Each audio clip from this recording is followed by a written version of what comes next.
Ya, oke. Hari ini saya akan sharing sedikit. Oke, perkenalkan nama saya Ferry, saya bergereja di JBCC. Untuk pekerjaan kalian semua sudah tahu, pekerjaan saya itu apa sih sebenarnya? Calon Pekerjaan pastor. saya itu bukan. Nah, itu pokoknya. Wah, ini materiku malah nggak kelihatan. Materiku nggak kelihatan loh. Oke. Oke, pekerjaan saya itu terkenal dengan paling ampuh untuk menghilangkan teman dan menghilangkan contact list lah. Ya, kalau saya ngaku biasanya orang-orang pada hilang. Itu ada meme yang ceritanya itu gambarnya, tapi aku coba cari nggak ketemu ya. Itu ada gambar vampir. Vampir itu dibawain salib nggak mempan. Vampir itu dibawain bawang putih nggak mempan. Tapi vampir itu langsung kabur, langsung hilang ketika ada satu orang keluarin kartu nama agen asuransi. Nah, itu saya. Terkenalnya paling ampuh untuk menghilangkan orang.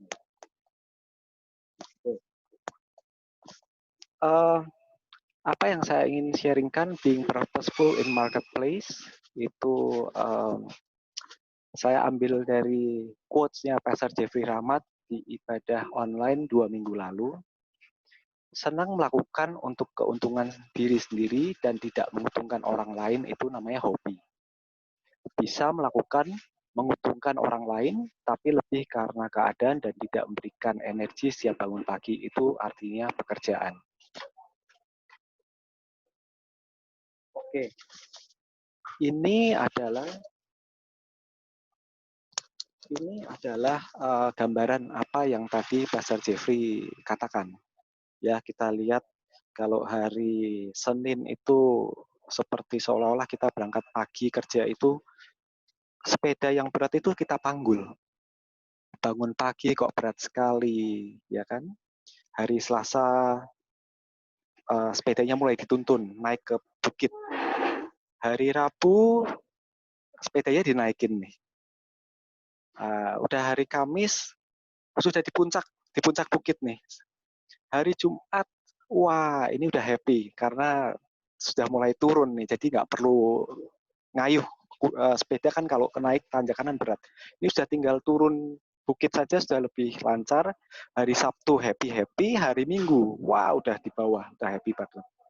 Ya, oke. Ini gambaran apa yang dikatakan oleh Pastor Jeffrey. Pekerjaan adalah sesuatu yang tidak membuat kita bersemangat untuk bangun pagi. Oke. Reality Bites. Aku nemuin di majalah Forbes ya, 81% unhappy employees fake happiness at work. Ini dibilang bahwa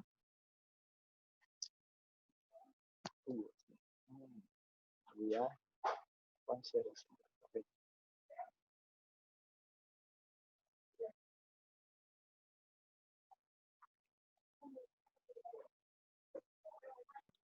Bisa agak gede nggak sih, Fer? Sebenarnya bisa di ini sih, bisa dibesarin sih. Oke, cilik-cilik itu tulisannya. Bisa di zoom, bro. Itu bisa di zoom. Oke. Tadi kan dibilang bahwa 81% karyawan itu tidak bahagia. Menurut survei Forbes-nya di US ya, 81% karyawan yang tidak bahagia itu berpura-pura bahagia. Nah, masalahnya yang berpura-pura bahagia itu bukan karena income loh. Bahkan yang income-nya besar pun, ini ditulis ya, nanti kalau perlu linknya saya akan kasih. Level manager dan karyawan bergaji tinggi itu pun mereka berpura-pura untuk bahagia. Alasannya dua. Satu, 66% mereka tidak cukup tidur. Alasan yang kedua adalah 89% tidak punya waktu untuk orang-orang yang mereka kasihi atau melakukan hal-hal yang mereka sukai.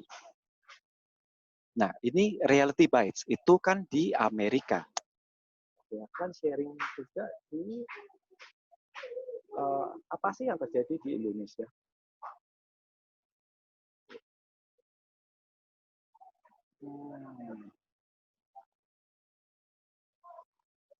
Di Indonesia itu udah kelihatan nggak sih?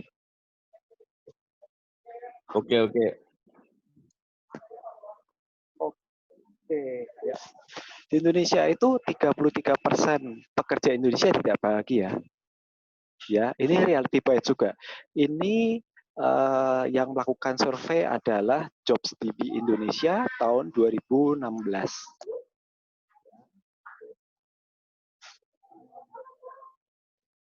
Sekarang udah bahagia berarti? Itu dia, belum ada penelitian yang lebih lanjutnya. Tapi tahun 2016, survei jobsdb.com Indonesia, 33,4%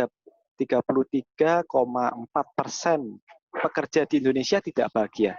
Yang di survei adalah Gen Y umur 22 hingga 26 tahun, mempunyai pengalaman kerja 1 hingga 4 tahun dari 27.000 responden dilakukan tahun 2016. Apa sih yang mereka nggak suka itu sebenarnya? Ketidakpuasan kerjanya itu karena kenapa? Oke, pertama adalah keterbatasan pengembangan diri.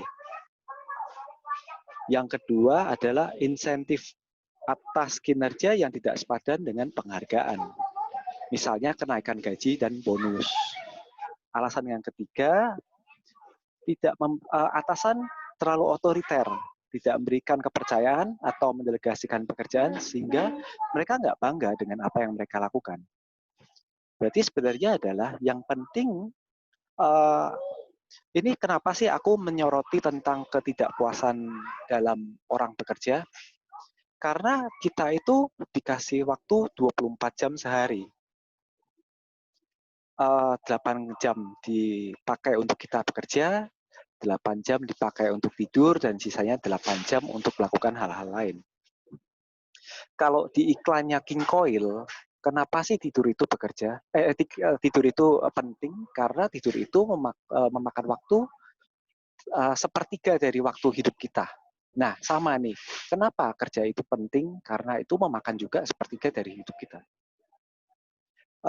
Kira-kira dalam 45 menit ke depan tuh saya akan sharing sedikit tentang passion versus talent, whole person concept, dan happiness versus purpose.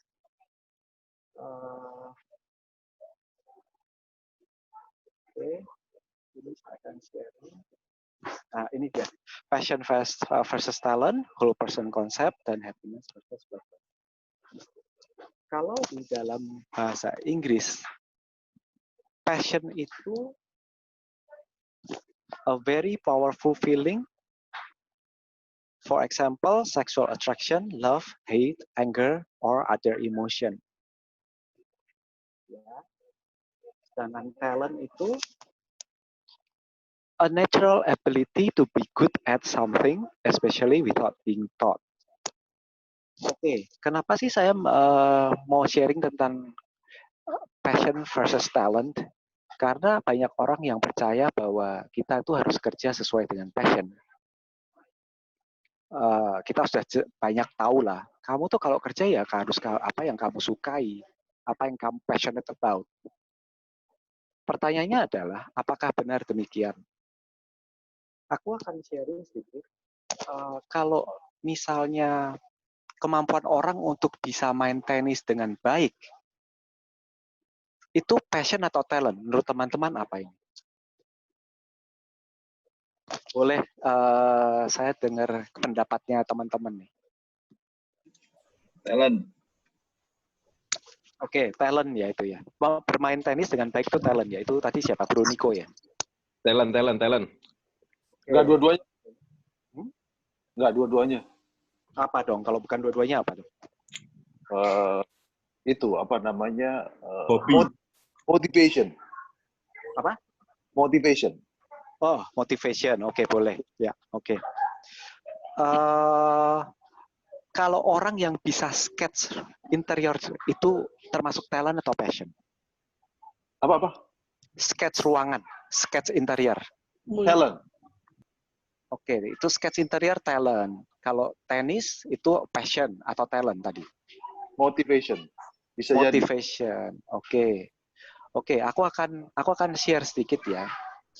Aku ini dari kecil bukan tipe orang yang hobi olahraga. Aku itu pertama kali diperkenalkan main tenis sama papiku waktu SD kelas 6. Itu di Bank BCA di Semarang, cabang kantor pusat, di gedung paling atas itu ada lapangan indoor, kita main tenis di sana. Waktu itu kelas 6 SD. Sebagai orang yang sama sekali nggak suka olahraga, ketika aku disuruh main tenis dan pegang raket, itu buat aku kayak hal yang sangat nggak nyaman. Oke? Tapi aku tetap coba. Sampai akhirnya aku dicemplungin, aku dilesin tenis. Dari kelas 6 SD aku dilesin tenis seminggu 2 kali awalnya. Itu hari Rabu dan hari Jumat. Aku ingat banget. Setiap pagi waktu masuk sekolah, ketika siangnya ada latihan tenis, yaitu siap Rabu pagi dan Jumat pagi, aku tuh demam. Di kelas tuh sangat gak nyaman. Karena merasa apa tau nggak? Aduh, nanti siang aku bakal tenis. Kenapa yang bikin aku nggak nyaman dengan aku latihan tenis ini? Karena papi mamiku akan datang, mereka akan kontrol habis-habisan, mereka akan teriakin aku dari pinggir lapangan, itu salah, itu keliru. Itu yang bikin aku nggak nyaman. Sebagai anak yang umur kelas 6 itu, diteriakin dari pinggir lapangan, itu sangat hal yang memalukan. Itu depressing banget. Waktu berjalan, hal yang aku nggak nyaman ini aku tetap jalan. Oke, aku pun akan sharing bahwa hal itu aku lakukan hingga SMA. Setiap hari main tenis. Yang tadinya 2 kali seminggu, lama-lama aku tuh tetap tekunin, tetap jalanin walaupun aku gak nyaman, sampai apa yang dibilang papiku nggak tepat dengan cara mukulku main tenis, papiku akhirnya beli bola dari spons, digantung di rumah, dia ngajarin kalau mukul bola tuh harus seperti ini. Raketnya harus di bawah, nggak boleh tegak seperti caraku. Menurut dia itu salah. Jadi aku dilatih dia di rumah. Lama-lama yang tadinya terpaksa, aku lama-lama jadi terbiasa nih. Setiap pulang sekolah, aku jadi mukul-mukul bola spons ini di rumah. Tadinya yang digantung, sampai akhirnya pukul-pukul bola, mukulnya ke tembok.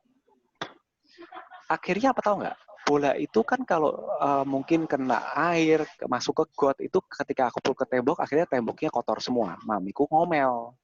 Dia bilang ke pelatihku, "Kok ini Ferry ini kalau pulang rumah, setiap pulang selalu main tenis nih di rumah.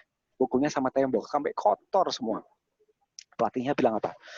"Ci, ya udah Ferry itu main aja, suruh ke lapangan daripada ngotorin rumah. Ci, bayarnya 3 kali aja seminggu. Ferry boleh latihan setiap hari datang, bayarnya 3 kali seminggu. Aku main dari Senin sampai Sabtu. Even malam minggu pun aku bukan hangout sama temen, tapi aku main tenis." Kira-kira kalau sudah seperti itu termasuk talent atau termasuk passion? Bukan dua-duanya. Tetap bukan dua-duanya. Oke, teman-teman yang lain. Ketika aku nggak enjoy, tapi aku latihan sampai akhirnya dari yang tadinya terpaksa sampai akhirnya jadi setiap hari main tenis. Itu talent atau passion? Talent. Tetap talent ya. Oke. Oke. Bingung sih, bingung. Talent. Aku masih bingung ya. Oke. Sekarang gini, aku akan bilang bahwa ketika aku SMA, aku kalau setiap kali gurunya ngebosenin, aku selalu sketch ruangan. Dan aku ngelakuin itu happily, sangat happy. Salah satu ruangan yang aku paling happy ketika sketch adalah waktu itu Hotel Four Seasons Jimbaran itu baru buka. Oke, saya jawab. Berarti tenis itu adalah talent. Kalau sketching adalah passion, karena melakukannya dengan senang hati. Oke, menurutmu main tenis itu talent, kalau tenis itu passion ya? Loh, kalau dalam konteksnya lu ya, Bro ya. Oke. Sekarang gini, kan tadi sudah bilang bahwa aku main tenis akhirnya jadi suka banget sampai tiap hari main tenis. Aku merasa bahwa aku memang punya ketertarikan di bidang interior design, dan akhirnya aku waktu sudah punya pekerjaan sebelum di Prudential, aku tuh ambil D3 di interstudy interior design. Sampai akhirnya ketika aku ambil, aku pikir aku harus pursue my strength nih. Karena aku rasa aku harusnya memang punya ketertarikan di situ. Tapi ketika aku ambil interior design ini, kerjaannya banyak, harus bikin tugas, itu numpuk banget, akhirnya aku nggak enjoy. Saking nggak enjoynya, lama-lama tugas ini numpuk. Aku cuman bertahan kuliah tuh hanya paling 2 bulan. Lama-lama aku depres. Aku ngerasa, aduh, kalau aku dipaksa nanti sampai bekerja harus sketch ruangan, walaupun aku suka, aku kayaknya nggak enjoy. Daripada ini, gua enak. Itu menurut teman-teman sebenarnya aku itu sketch interior itu sebenarnya apakah aku talent atau aku passion? Pertanyaannya itu. Talent. Tetap talent. Oke. Karena Anda melakukan itu bukan berdasarkan belajar. Yang namanya talent itu semuanya alami, natural. You know? Kalau yang namanya passion berarti ada motivasi untuk belajar di sana sehingga Anda di-push untuk melakukan itu. Itu yang tenis itu malah saya bilang bukan passion juga kayaknya. Oke. Kita supaya nggak rancu lihatnya dari dari web Cambridge Dictionary. Passion itu kan tadi a very powerful feeling, for example sexual attraction, love, hate, anger, and other emotion. Ketika aku main tenis itu aku sangat passionate sekali, karena kenapa? Aku itu sebelum latihan selalu merekam pertandingan tenis, mau Wimbledon, mau French Open, mau US Open, mau Australian Open. Aku waktu itu sangat mengidolakan Andre Agassi. Aku nonton sebelum latihan, dan ketika aku latihan, benar-benar aku bisa punya photographic memory, NLP ya, bahwa otak itu akan merekam apa yang aku lihat dan aku bisa praktek dan itu benar terjadi di lapangan. Itu se-passionate itu aku dari tenis. Walaupun aku nggak talented. Aku ngerasa, aduh, tenis itu awalnya berat sekali, sesuatu yang aku nggak suka, tapi ketika aku sudah jalanin, seiring waktu aku jadi fallen in love sama tenis. Gitu loh, sampai tiap hari, sampai Sabtu aja nggak pacaran. Sedangkan ketika kita lihat di Cambridge Dictionary bahwa talent itu adalah a natural ability to be good at something, especially without being taught. Yaitu tadi aku bilang bahwa aku itu memang talented di sketch interior. Aku masih sampai hari ini aku masih punya passion, punya ketertarikan di interior. Tapi ketika aku melakukannya untuk sebagai profesi, aku ngerasa aku nggak enjoy. Makanya aku quit. Oke. Poin kedua, aku akan cerita bahwa kita itu diciptakan sebagai, aku akan men-sharingkan sebagai whole person concept. Ini aku belajar dari MDRT, Million Dollar Round Table, itu satu pencapaian di bidang asuransi, 1% top sales di seluruh dunia. Aku sekarang di mentoring itu sih ya. Jadi kita pun di Prudential, dan ini aku akan combine dengan apa yang aku pelajari di JPCC. Whole person concept bicara soal bahwa manusia itu diciptakan roh, jiwa, dan tubuh. Kenapa sih aku bilang roh itu harus menjadi nomor 1? Karena kita ini ya memang harus senantiasa terhubung dengan pencipta kita. Roh, jiwa, dan tubuh ini kalau di JPCC dibagi menjadi 5 pilar. Roh kita bicara tentang spiritual, kita beribadah, kita menyembah, terkonek dengan secara roh ya, dengan pencipta kita. Jiwa itu bicara tentang emotional dan relationship dengan sesama kita. Tubuh itu bicara soal physical dan financial. Tema full gospel di chapter kita itu sangat tepat, yaitu intimacy?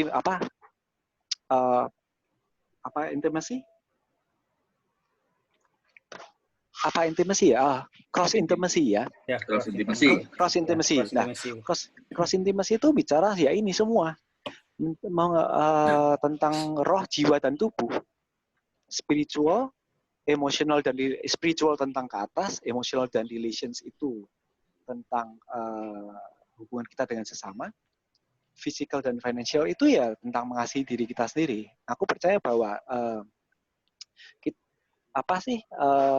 amanat agung itu ya untuk kita supaya bisa mengasihi Tuhan kita, Allah Bapa kita dengan segenap jiwa, dengan segenap roh dan segenap akal budi. Perintah yang tidak kalah penting adalah cintailah sesamamu seperti dirimu sendiri.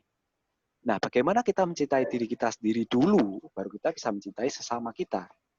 Ya, kita harus mencintai tubuh kita secara fisikal dan financial. Kita harus berkecukupan dulu. Kita harus punya kehidupan yang imbang, full person konsep ini. Oke. Ini karena aku sharingnya di tabku, jadi aku nggak bisa lihat materi sharingku.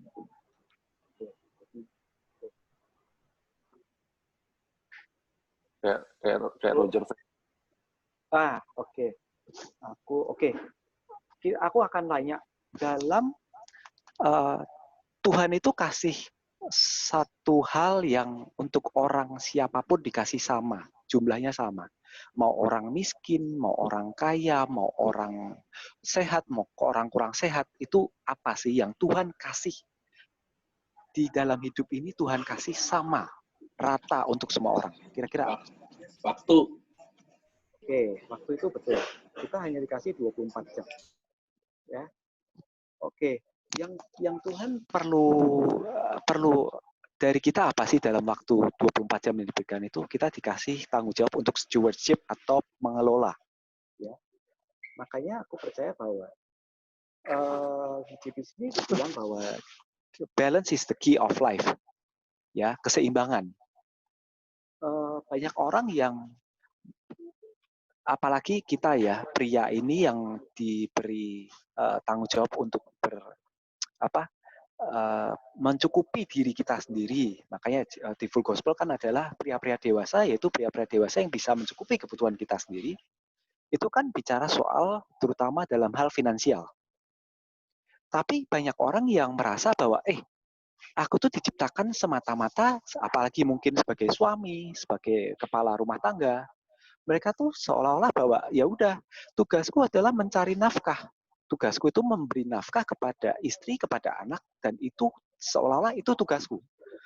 Untuk mengelola rumah tangga, tugasnya istri.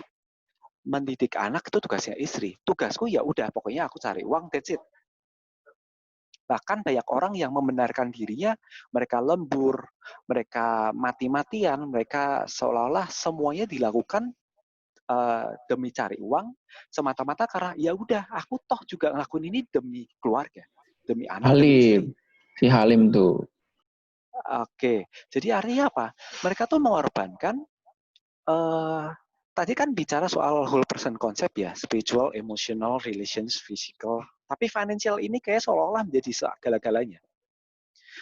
Banyak orang yang kita lihat bahwa dengan mendewakan financial, seolah-olah kita bekerja tidak mengenal waktu. Tapi hubungan kita dengan anak kita mungkin, dengan istri kita mungkin nggak harmonis.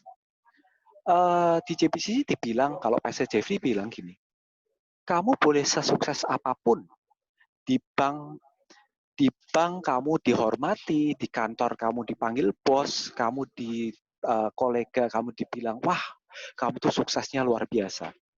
Itu semua tidak akan ada artinya ketika kamu pulang rumah, kamu buka pintu, istri dan anakmu tidak sayang, tidak hormat sama kamu. Karena mereka nggak lihat pencapaianmu di luar.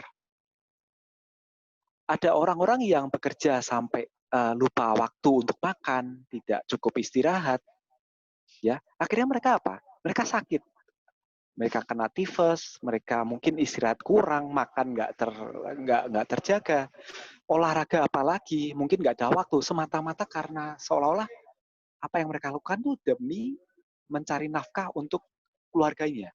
Akhirnya apa? Kesehatan mereka yang dikorbankan, ya. Apalagi mungkin sampai nggak ke gereja. Aku percaya bahwa kita itu harus memberi makan ya imbang. Tadi kan kita bilang bahwa tubuh, jiwa, dan roh kita itu harus diberi makan semua. Nah, bagaimana sih kita dengan memberi makan roh kita ya dengan beribadah. Roh kita yang berbicara dengan Roh Kudus, dengan Roh Allah, karena Allah sendiri adalah roh. Kalau kita mencari memberi makan roh kita ya dengan beribadah itu, dengan saat teduh, dengan kita bergereja, itu kan memberikan makan roh kepada kita. Bagaimana kita memberi makan roh, memberi makan jiwa kita? Kita ngerasa di jiwa kita itu diberi makan ketika kita merasa kita ini mengasihi dan kita dikasihi. Itu kita merasa fulfill. Ya, salah satunya adalah dengan melakukan charity. Memberi apa yang kau lakukan untuk sesamamu yang paling kecil itu kau lakukan untuk diriku. Banyak hal yang kita bisa lakukan dengan hal-hal yang sepele, dengan charity ketika kita memberikan hal yang paling kecil kepada sesama kita, yang paling kecil sekalipun, ketika orang itu bilang, terima kasih ya Pak ya, terima kasih ya. Kita merasa joy, kita merasa sukacita. Itulah yang diberikan, yang dinamakan bahwa kita itu memberi makan roh kita, jiwa kita. Kita mau lihat di Pengkhotbah 3 ayat 1 sampai 15. Boleh tolong dibacakan, ada yang bisa buka Pengkhotbah 3 ayat 1 sampai 15? Fer. Ya. Pengkhotbah. Ya, ayat 1 berapa? Ayat 1 sampai 15. Ini banyak ya, mungkin boleh berganti-gantian. Oke, dua orang ya. Dua ayat. Untuk segala sesuatu ada waktunya. Untuk segala sesuatu ada masanya. Untuk waktu apapun di bawah langit ada waktunya. Ada waktu untuk lahir, ada waktu untuk meninggal, ada waktu untuk menanam, ada waktu untuk mencabut yang ditanam. Ada waktu untuk membunuh.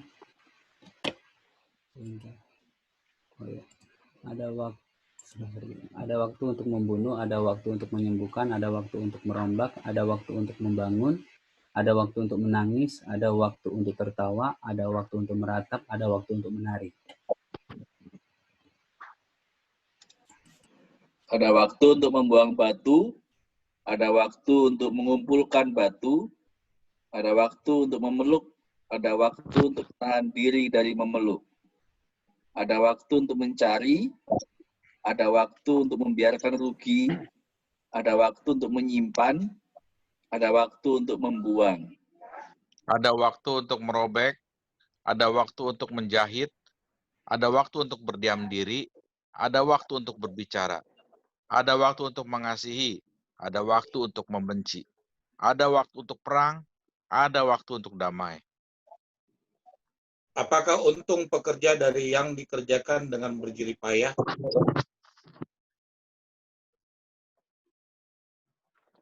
Aku telah melihat pekerjaan yang diberikan Allah kepada anak-anak manusia untuk melelahkan dirinya.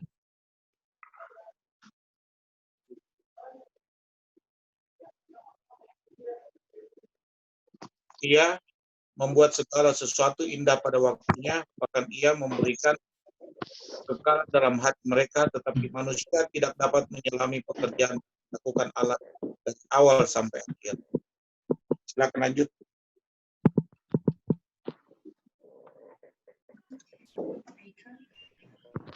Aku tahu bahwa untuk mereka tak ada yang lebih baik daripada bersuka-suka dan menikmati kesenangan dalam hidup mereka.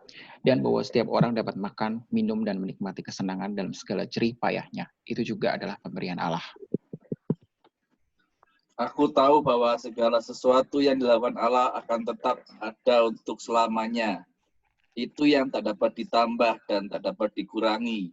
Allah berbuat demikian supaya manusia takut akan Dia.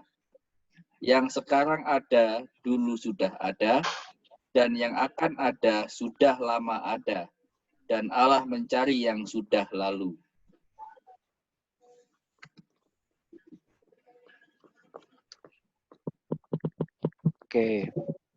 Oke, kita belajar di situ ya, bahwa semua itu ada musimnya. Ya, sebenarnya sama, seperti yang aku bilang bahwa balance is the key of life. Ada masanya ketika kita itu mungkin ini ibarat kata ilustrasinya seperti kita main jungkat-jungkit tuh kalau anak-anak kecil. Kadang kita terlalu fokus di pekerjaan, kita mungkin lembur, tapi ketika kita lembur mungkin nutrisi yang masuk tidak seimbang, mungkin istirahat kita tidak seimbang. Akhirnya apa? Ketika kita berat di finansial mungkin kita diberkati, tapi secara kesehatan kita mungkin akan berkurang. Nah, saatnya kita harus mulai nih melepas lembur itu untuk fokus ke kesehatan kita. Kadang ketika kita terlalu banyak lembur, keluarga kita yang kita korbankan. Nah, apakah kita mau seolah-olah demi membenarkan diri kita melakukan mencari nafkah ini, terus kita mau berkompromi terhadap yang lain? Tentunya Tuhan nggak pengen kita menjadi seperti itu. Tuhan menciptakan kita sebagai manusia yang utuh, whole person konsep ini ya harusnya semuanya harus imbang. Poin yang ketiga yaitu happiness versus purpose. Di sini kita lihat ya satu quotes ya. Everyone you meet always ask if you have a career, are married, or own a house, as if life was some kind of grocery list. But no one ever asks if you are happy. Jadi kita tuh kadang kalau nanya, gimana kabarnya gitu kan? Ya baik. Apakah kamu happy? Pertanyaannya adalah happiness kita itu ditanyakan ketika kita diukur happy itu ketika kamu gimana kerjaannya? Apakah kamu punya karir? Udah menikah atau belum? Punya rumah? Jadi seolah-olah tuh checklistnya orang-orang dianggap happy, ukuran orang-orang dunia dianggap happy adalah ketika kita itu punya karir, menikah atau masih single, punya rumah atau belum, itu seolah-olah checklistnya orang di ukuran manusia dunia ini untuk menilai apakah kita happy atau enggak.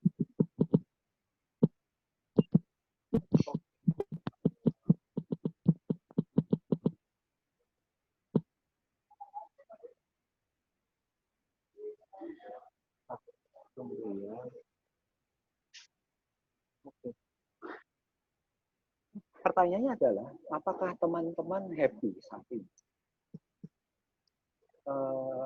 Bro Bani, ketika aku nanya hari ini, apakah kamu happy? Hari ini happy.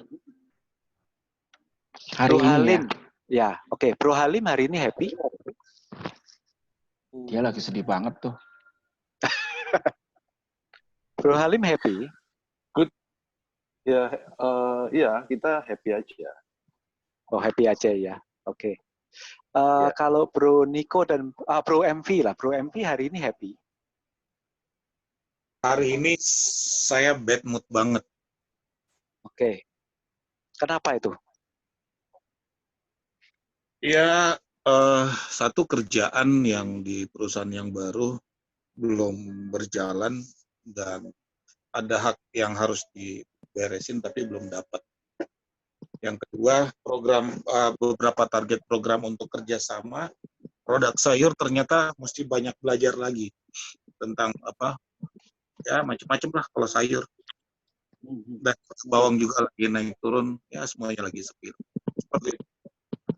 Oke, berarti kalau ditanya are you happy, jawabannya mungkin saya hari ini happy. Saya hari ini kurang happy. Saya hari ini bad mood.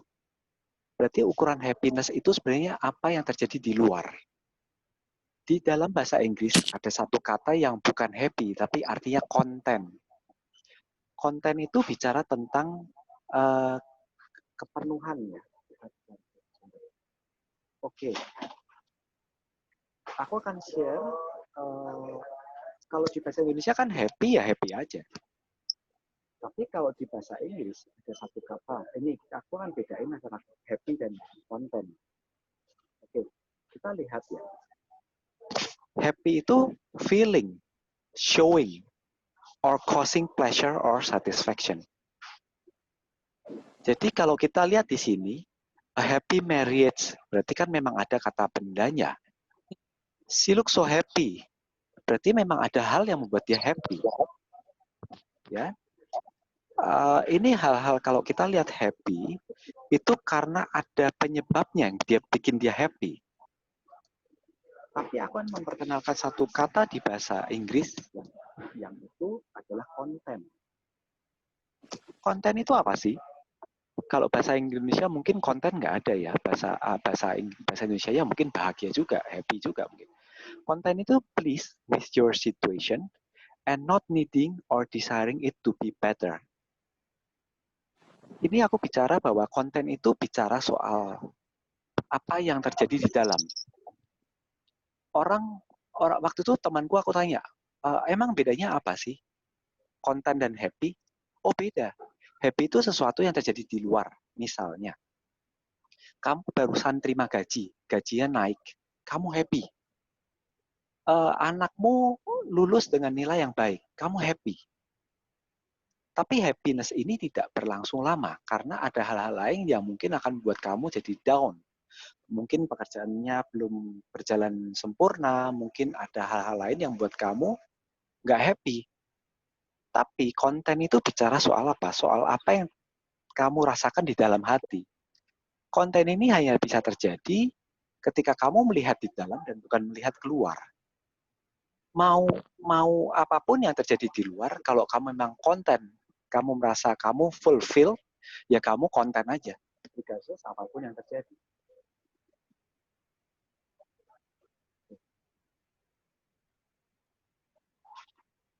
Aku akan share itu sebentar.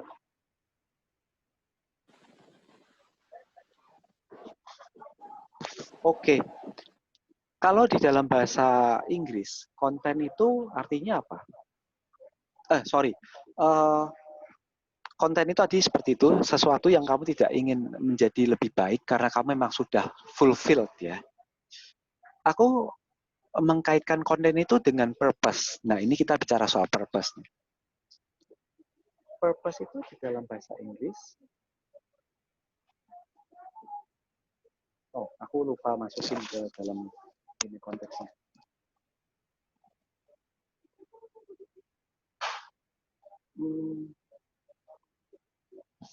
Purpose itu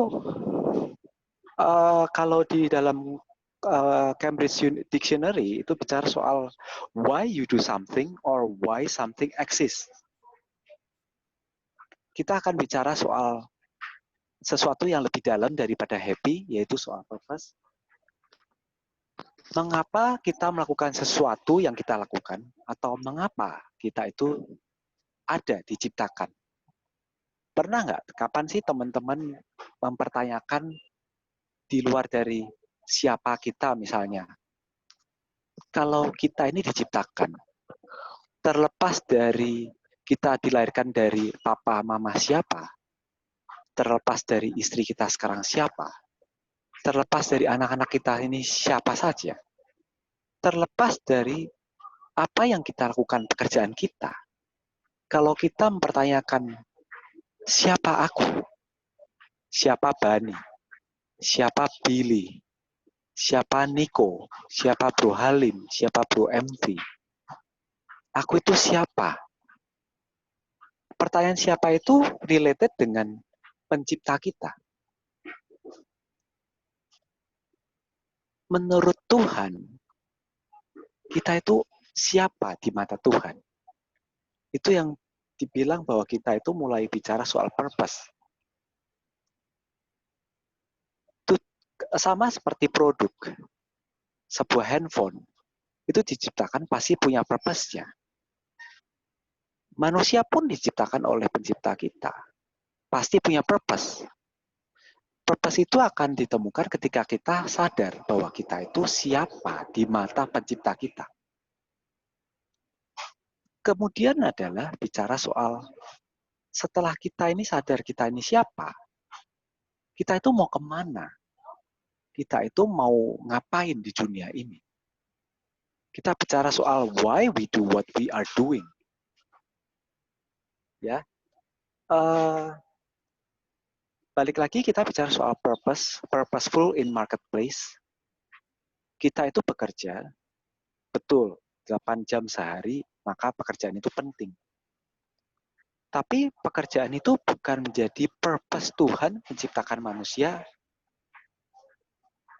Tapi saya quote di sini adalah kalau ada orang yang menilai bahwa purpose dia diciptakan di dunia, purpose dia diciptakan sebagai manusia adalah untuk bekerja, untuk mencari nafkah, untuk mengumpulkan uang sebesar-besarnya, itu dia akan mengalami hal yang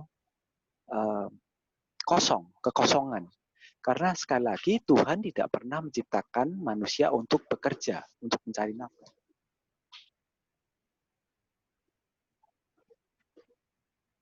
Tapi kita akan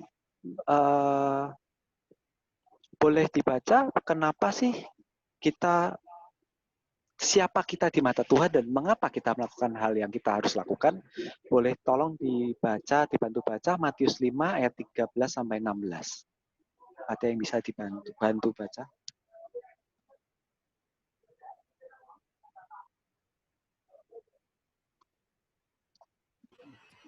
Matius 5 ayat berapa, Fer? 13 ayat sampai 16. Matius 5 ayat 13 sampai 16.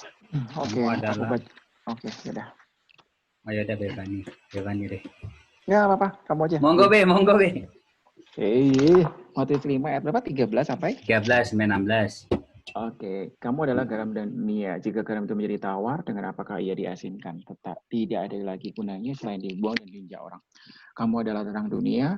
Kota yang terletak di atas gunung tidak mungkin tersembunyi. Lagi pula, orang tidak menyalakan pelita lalu meletakkannya di bawah kantang, melainkan di atas kaki tiang sehingga menerangi semua orang di dalam rumah itu. Demikianlah hendaknya terangmu bercahaya di depan orang, supaya mereka melihat perbuatanmu yang baik dan memuliakan Bapamu yang di surga. Oke, berarti kesimpulannya adalah di ayat terakhir, ya. Memuliakan nama Bapa di surga dengan jadi garam dan terang dunia. Itulah yang kita harusnya menjadi purpose kita diciptakan di dunia ini. Balik lagi ketika kita bicara soal purposeful in marketplace, yaitu tetap memuliakan nama Bapa di surga dengan jadi garam dan terang dunia di marketplace. Ya, balik lagi tadi Forbes yang aku baca itu yang bilang bahwa 81% karyawan itu berpura-pura bahagia. Dia menyimpulkan satu hal yang sangat luar biasa menurutku. Dia menganjurkan pertanyaan di pagi hari seharusnya gini. Daripada kita di pagi hari menanyakan ke diri kita sendiri, what do I have to do today? Apa yang harus aku lakukan hari ini? Tapi kita harusnya bertanya adalah, how will what I'm doing today impact others? Ya, bagaimana pekerjaan yang harus aku lakukan hari ini itu bisa menjadi impact buat sesama kita. Jadi kita bicara bahwa menjadi garam dan terang itu bicara soal impact, ya. Jadi ketika kita bekerja di pagi hari, kita harusnya bertanya bukan apa yang harus aku lakukan, tapi kita harus menanyakan ke diri kita sendiri, apa yang kita lakukan ini bagaimana impact kita terhadap banyak orang. Itu bicara soal garam dan terang dunia. Dan ketika kita sudah mau tidur, kita tuh harusnya menanyakan hal seperti ini. When did I most believe that what I did matter today? Ketika hari ini kita melakukan sesuatu, itu apa yang paling berguna buat orang lain ya? What really matters to other? Buat orang lain itu apa yang bisa aku kasih ya? Berguna, matter to other. Ketika kita bisa menanyakan hal ini, kita tuh fokusnya bukan mencari untuk diri kita sendiri. Tapi fokus kita adalah bagaimana apa yang kita lakukan itu bisa berdampak buat orang lain, yang tujuannya adalah apa? Ketika kita menjadi garam dan terang dunia, dengan apa yang kita lakukan, orang bisa mengenal kita, orang bisa mengenal Tuhan lewat apa yang kita lakukan. Hal itu akan membawa kita menjadi, hidup kita menjadi meaningful, punya significance. Ukurannya bukan tentang keberhasilan dalam hal finansial, tapi ukurannya adalah bagaimana kita bisa berkenan di mata Tuhan, bagaimana kita bisa mengenalkan Tuhan melalui apa yang kita lakukan di marketplace. Dan aku percaya, ketika kita melakukan hal ini, kita akan merasa bahwa ternyata apa yang aku lakukan itu berguna loh buat orang lain, dan itu akan membuat kita merasa diri kita penuh, merasa diri kita itu berguna buat orang lain, dan merasa bahwa ternyata Tuhan itu memang dipermuliakan melalui apa yang kita lakukan. Aku sharing sedikit tentang, materiku sudah hampir selesai.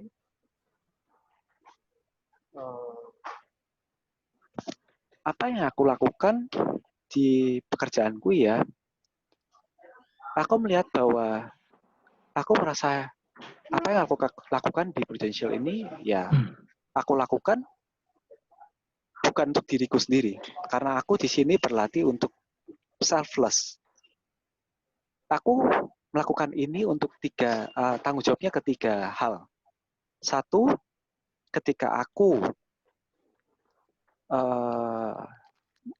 membantu calon nasabah, itu tujuannya bukan aku. Ketika aku datang ke nasabah, aku tuh harus bisa punya perspektif bahwa apa yang nasabah itu butuhkan, maka aku harusnya menjadi solusi buat apa yang mereka butuhkan, bukan apa yang menurut aku baik.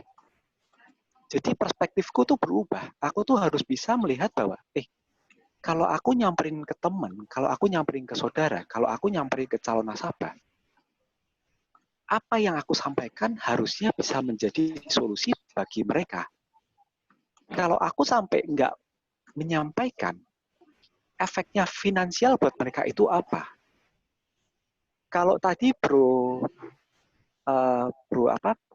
Billy bilang, ketika kita nyamperin orang, kadang kita takut untuk bisa menyelamatkan jiwa orang, belum punya keberanian, karena kita takut dulu. Seolah-olah kita ngejudge diri kita sendiri. Kita itu masih tidak sempurna. Kita tuh masih punya banyak dosa. Hal itu pun yang terjadi ketika aku pertama kali melakukan prospek di bidang industri di Prudential ini. Aku kan ngerasa bahwa apalagi ketika apa yang aku lakukan ini untuk orang-orang yang mungkin secara ekonomi di atas.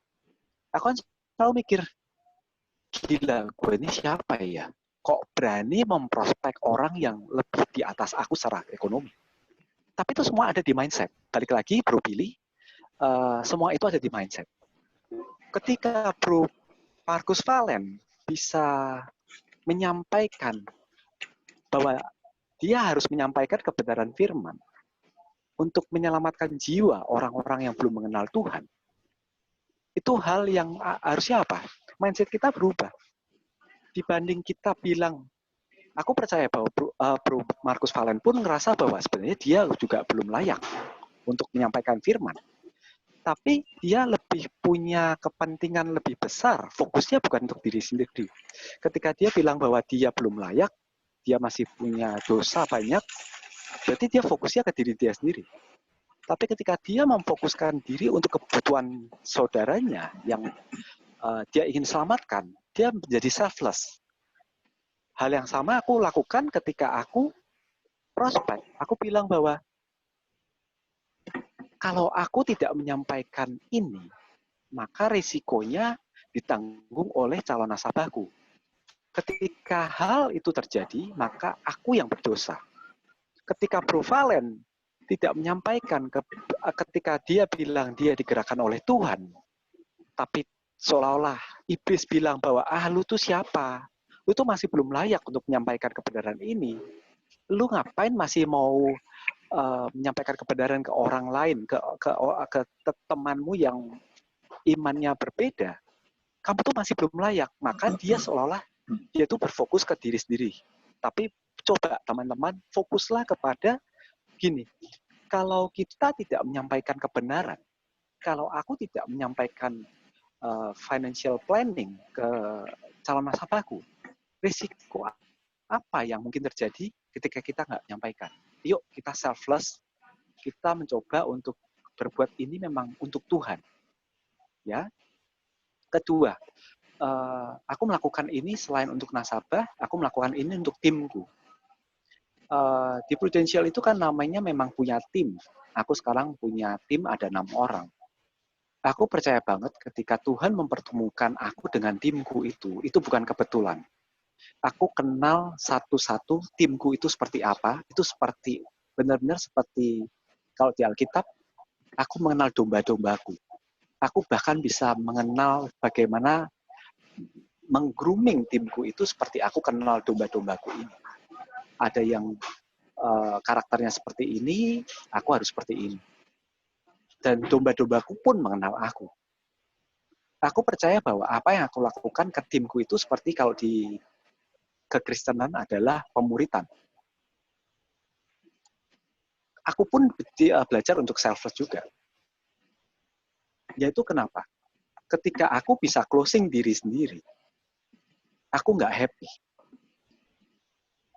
Balik lagi, happiness adalah apa yang kau lakukan itu tergantung dari luar. Aku bilang bahwa aku selalu share ini ke timku. Ketika aku bisa closing untuk diri sendiri, buat aku tuh hal biasa. Tapi ketika aku bisa bantu kalian punya kehidupan yang lebih baik melalui bisnis Prudential ini, aku merasa bahwa hidupku itu lebih penuh. Aku serve the purpose untuk bahwa Tuhan itu sudah mempertemukan kita. Tujuan Tuhan adalah apa? Yuk, ketika aku bisa closing, kamu pun bisa loh. Artinya closing apa sih? Artinya dia pun punya income yang baik, bisa menjadi berkat buat anaknya, bisa menjadi berkat buat keluarganya. Selain dia pun bisa menjadi berkat buat nasabahnya.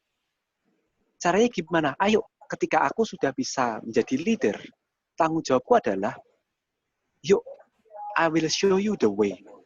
How to do, how to share. Aku bilang bahwa tidak ada kata lain yang bisa bikin aku lebih merasa purposeful, meaningful. I serve the purpose ketika aku bisa mengajak timku ini untuk bisa jadi leader.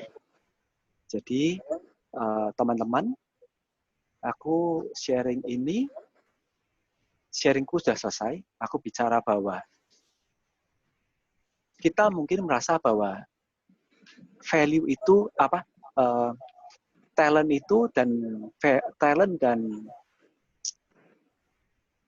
tadi apa sih? Talent dan passion itu bukan menjadi segala-galanya, ya. Ketika kamu melakukan hal yang menurut kamu passionate, ketika kamu melakukan hal itu sebagai talented, apapun yang kau katakan itu, balik lagi, lakukanlah apa yang menurut kamu nggak nyaman, karena aku percaya bahwa kamu itu akan dibentuk oleh Tuhan melalui segala ketidaknyamanan. Bro Billy Bro Niko tadi sudah sharing ketidaknyamanan yang dia alami dari kecil hingga saat ini. Dia dibully, dia dikucilkan, tapi dia lalui itu karena kenapa? Tuhan mengizinkan itu terjadi supaya hari ini dia menjadi berkat buat orang-orang itu. Ya, dia bisa menjadi berkat, dia bisa menjadi saksi bahwa dengan menjadi Kristen, dia bisa menjadi garam dan terang. Dia bisa menjadi orang yang berprestasi di kelasnya. Dia bisa menjadi sinar buat keluarganya. Itu tujuan dia hidup. Tujuan dia, Tuhan menciptakan dia untuk itu. Ya, balik lagi untuk pekerjaan, lakukanlah itu seolah-olah seperti Tuhan, seperti untuk Tuhan. Kolose 3 ayat 23, whatever you do, work at it with all your heart, as working for the Lord, not for men. Ya. Ketika bahwa kepenuhan kita itu bukan melakukan pekerjaan. Kepenuhan hidup kita itu adalah menjadi garam dan terang dunia melalui pekerjaan apapun yang kita lakukan. Ya, tujuannya adalah apa? Memperkenalkan Tuhan melalui apapun yang kita lakukan. Dari situlah purpose kita diciptakan di dunia ini dan bersinarlah di dalam marketplace. Oke, demikian teman-teman sharing malam ini. Terima kasih. Thank you. Luar biasa. Mantap. Berikan sekali lagi aplausnya. Keren. Luar biasa. Very Wah, Rahmat ini. Hah? Iya, tuh, Very Rahmat. Tuh. Rasa kayak ngomong. Kan seperti saya bilang, ada pastor muda dari JPCC gitu. Lead leader. Sering-sering Kayak dong. Kayak Mary Riana ngajarin loh, Be. Mary Riana sharing kayak gitu, Be. Detail banget, Be. Luar biasa. Ya, Halim minggu depan ya, Be Halim ya. Jangan Mary, Be. Enggak. Saya minta Virep kita menanggapi. Virep. Ayo Mbak Virep. Soalnya dia udah lakukan juga sih. Ya.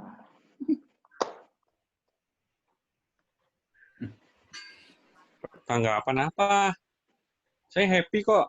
Anda khotbah luar biasa. Ini nanti kalau PSBB udah dibuka, kita keliling, khotbah keliling aja ini. Ke gereja-gereja. Ya. Kita udah punya pastor, ya kan? Ya. Iya. Jujur ya. Saya pribadi, saya cukup bangga sama teman-teman di sini. Niko, Bibi, terus Simon, terus Ferry gitu ya. Yang cukup capable banget. Ada Pak Valen. Pak Valen mah itu udah nggak usah diomong. Dia mah senior banget. Kalau Halim juga sama. Nah, di sini itu semuanya saling mengisi. Dan teman-teman di sini itu benar-benar bisa sharing dan bisa khotbah. Dibanding saya loh. Beneran, kalau saya bilang jujur. Saya jauh lebih nggak bisa ngomong seperti kalian semua, tapi saya pengen juga belajar seperti kalian. Jadi apa yang sudah diomongin, apa yang sudah di-sharingkan, Nggak apa-apa, Be. Anda memang support dana aja buat kita. Bisa. Oh, lu support dana lo. Oke, benar. Jadi intinya begitu ya. Anda nggak bisa ngomong ya, Anda support dana lah. Beberapa hari ini saya diingatkan untuk conscious meaningful to others. Salah satunya yang terakhir ini sharingnya dari B. Ferry sih cukup bagus banget, bisa menjadi berkat bagi banyak orang. Yang itulah intinya dari marketplace kan begitu. Jadi kita bisa menjadi berkat bagi banyak orang. Thanks banget buat sharingnya, keren. Gak usah cari pengkhotbah, gak usah cari pastor. Ini di PHI 12 sudah banyak pastor-pastor, Billy, Nico, Halim, Simon. Ada Valen, ada Ferry sekarang. Saya sama Halim aja nggak pernah undang di BHI 12 nih. Halim pastor install itu dia. Enggak, saya ingin share sedikit ya, sebentar ya. Saya memang salut sih sama Bundaran HI 12 ini. Makin lama makin oke sih, kalau menurut saya. Jadi siapa dulu dong? Talentnya keluar. Kata Bro Ferry tadi kan talentnya keluar semua tuh. Ya nggak disangka-sangka. Tapi kan ini kan kayak Bro Ferry hari ini khotbah seperti itu yang bikin orang kan terkesima semua gitu. Ferry, bisa khotbah seperti ini ya, keren loh. Gitu. Saya kan nggak mau ngomong siapa khotbah. Tapi nggak gini loh. Tapi itu gini loh. Maksudnya nanti yang lain juga akan merasa, oh ya, saya juga bisa sih sebenarnya kayak gitu. Ya. Gitu kan? Akhirnya jadi positif gitu loh. Berarti Anda mau lab katanya. Hah? Lu ya, gitu, Be. Gak jadi. Gara-gara denger gak jadi. Underestimate. Lu harus kayak gitu, Be. Terkesima. Okay. Tapi ya itulah maksudnya full gospel sebenarnya adalah itu. Sebenarnya makanya saya bilang semua sama. Tadi Bro Ferry juga bilang bahwa kita dilarikan semua sama, nggak ada yang senior, nggak ada yang junior, posisinya semua sama. Saya sekarang hari ini dapat pelajaran bagus dari Bro Ferry. Mungkin sewaktu-waktu kita juga dapat pelajaran bagus dari yang lain atau yang lain. Jadi sebenarnya sama aja, cuman tinggal kita rencana Tuhan itu kan unik. Kita kan nggak tahu apakah kita itu ditempatkan di mana. Kayak Bro Billy tadi bilang bahwa dia mau punya keinginan untuk willing untuk melayani temannya yang 15 tahun, teman-teman dia. Tapi sebenarnya gini loh, kalau di pelayanan itu ya maksud saya gini loh, let God be God. Yang Pak Andreas selalu bilang itu adalah jadilah kehendakmu ya Tuhan, bukan kehendakku. Karena apapun proses di dalam kehidupan kita itu pasti Tuhan punya rencana yang terbaik. Dan saya yakin ya kita harus jalanin, kalau semua kita harus jalanin ya kita harus jalanin gitu loh. Happy aja, karena kan tadi Bro Ferry bilang bahwa kita diciptakan nggak ada semua sama, nggak ada yang waktu lahir lu udah di depan lu udah ada emas gitu kan, nggak ada di sang. Enggak, dulu di kandang kambing, Be. Kayak Yesus. Oh, oke. Jadi intinya semua pelayanan, cuman gini loh, maksudnya saya bilang pelayanan itu kan nggak harus selalu menonjolkan keinginan kita sendiri gitu loh. Lakukan itu yang tadi Bro Ferry bilang untuk kemuliaan Tuhan. Jadi jangan ada hidden agenda. Jadi jangan karena aku gitu loh, tapi karena Tuhan gitu loh. Itu yang baru bisa jalan kalau menurut saya. Kalau menurut saya, nggak tahu kalau menurut yang lain gitu loh. Tapi itu menurut saya seperti itu. Oke, bagus. Mantap. Ya, memang kalau untuk pelayanan, semua untuk kemuliaan nama Tuhan. Bukan hebat gagahnya kita. Kalau hebat dan gagahnya kita, Tuhan tidak akan memberikan kita pelayanan. Jadinya jatuhnya ke sombong. Nah, itu yang mesti kita jaga. Dan di 12 pun, ya 12 semakin oke kok. Semakin keren, teman-teman semakin justru bertumbuh, semakin banyak pembicara-pembicara yang bagus. Yang penting poinnya adalah kita masih tetap rendah hati, kita mesti lebih bijak, dan kita terus minta hikmat dari Tuhan. Karena dengan hikmat dan kebijaksanaan ya Tuhan memampukan kita untuk bisa menjadi pelaku firman. Sekalipun kita jatuh bangun, kita masih daging. Tapi dengan kita melakukan yang Tuhan inginkan, ya step by step kita akan memperbaiki diri kita sendiri. Dan di masa-masa seperti ini, di masa-masa pandemik seperti ini, ya yang bisa kita lakukan ya hanya melayani dan bekerja. Seperti itu. Tetap maju aja, brother. Pasti bisa. Thank you. Saya udah ngantuk nih. Soalnya gara-gara Pastor Sidney nih kemarin nih. Ini bikin saya nggak bisa tidur itu.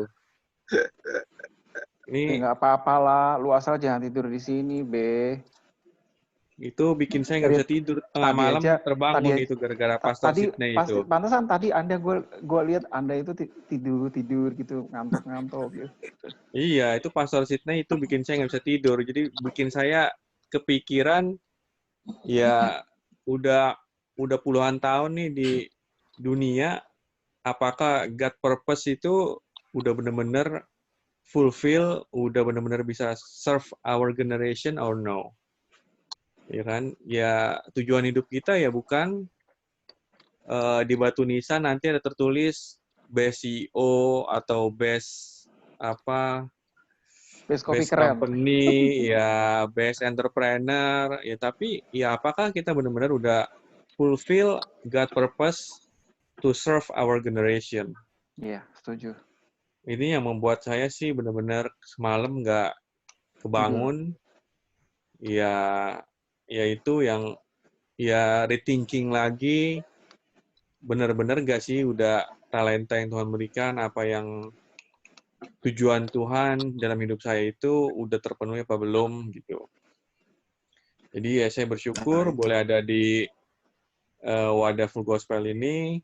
Ya kita ini saling mengingatkan untuk terus bekerja bersama Tuhan, menuai jiwa-jiwa. Ya itu yang benar-benar apa yang saya lakukan ini apakah sudah on the track or no, harusnya ke arah mana, terlebih lagi dengan COVID seperti ini, ya kan? Ya mungkin jadi, ya kalau istilahnya Pastor Jeffrey, ya kan, ya saya juga udah lama nih nggak main golf, ya kan? Kita udah di par berapa nih saat ini, gitu kan? Kita ada di par berapa sih saat ini, gitu? Ya, saya udah ya udah kelihatan belum nih tujuan akhirnya kita, gitu. Udah sampai kemana bola yang kita pukul gitu. Apakah kecemplung di danau, apakah nyangkut di hutan, ya kan? Udah apakah melenceng lebih jauh gitu ke tujuan akhir kita, itu yang we must think about that. Wah, free rap gua banget nih. Beneran keren, bro. Mantap. Mantap, keren. Gua Biasa. sangat itu keren banget. Saya sangat bangga sama kalian, Halim, Peter, senior Markus. Aduh, keren banget deh. Edwin ya, Win. Thank you, Win. Udah lama banget tuh join di Pure Gospel. Sangat-sangat mendukung banget. Keren pokoknya. Ini hari ini gue baru denger loh. Peter sampai ngantuk aja sampai udah semangat gitu ngomong dan sangat berapi-api dan wah, powerful sekali kata-katanya. Thank you, bro. Yuk, kumpulkan persembahan. Transfer ke Regilu. Nomor rekeningnya dimunculin nomor rekening. Itu PK-nya buat Pastor Ferry. Fer, lu udah bisa jadi pastor, Fer. Lu siap-siap, Fer. Ya, tapi intinya kita harus bersyukur lah. Dan satu lagi, jangan keinginan kita. Karena semua keinginan itu bikin dosa. Iya, dosa lu udah banyak banget ya, Be. Emang lu kakak? Ya ada sih, Be. Ada juga, ada. Tapi nggak tahu banyakan siapa, lu atau gue ya, Be. Nggak ada hitungannya. Hitungannya nggak bisa dihitung, men. Oh gitu ya? Lu pada bisa hitung dosa lu.